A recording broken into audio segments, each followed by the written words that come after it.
All right, everyone, the last topic that I want to cover in this data modeling section of the course is how to create custom hierarchies.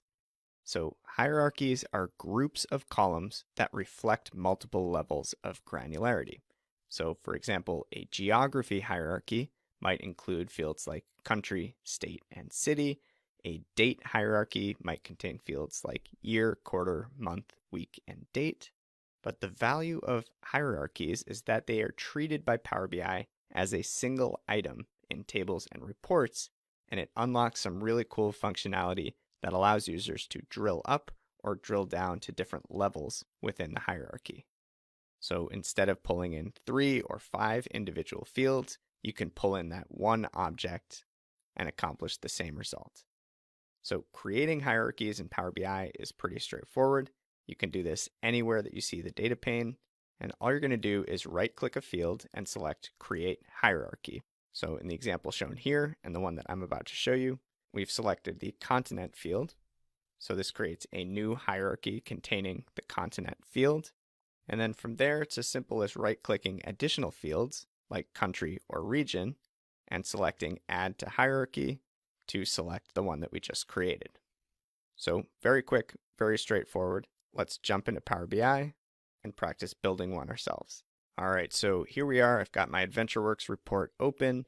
And like I said, you can create hierarchies anywhere that you see the data pane, which is right here in the model view, also in the data view, and it exists in the report view as well. So feel free to head to any of these panes, any of these tabs, and follow along. So what we're going to do here is, just like we showed in the example, we're going to create a hierarchy using our territory fields, specifically continent, country, and region.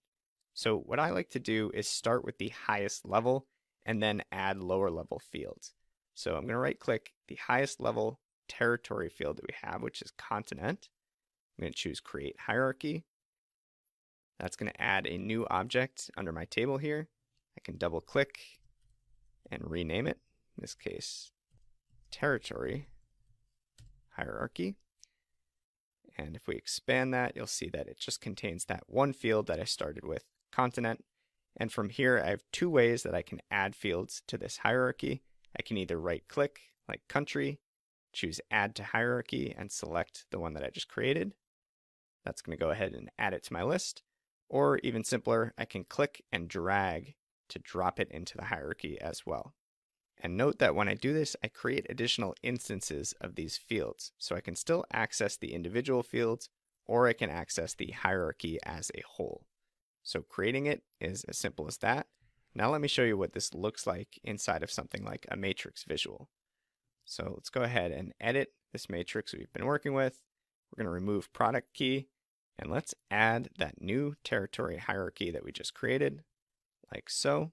And you can see it defaults to viewing just the highest level, so continent level. But one thing that's really cool is that we can use these drill up and drill down buttons here in the visual header to drill down to the next level, in this case country, now down to region. We can drill back up as well. Or we can use these handles on the left or the expand button to kind of break it down into a nested view like this. So here we're seeing the continent level data, the country level data, and the region level data all inside of the same view, much like a pivot table in Excel. So there you go. Let's go ahead and drill back up. Really add some nice user-friendly functionality to the visual, and it's much more flexible than pulling in those fields individually. Next up, we've got a quick assignment where you're going to practice creating a new hierarchy of your own, and then we're going to go ahead and wrap up this data modeling section.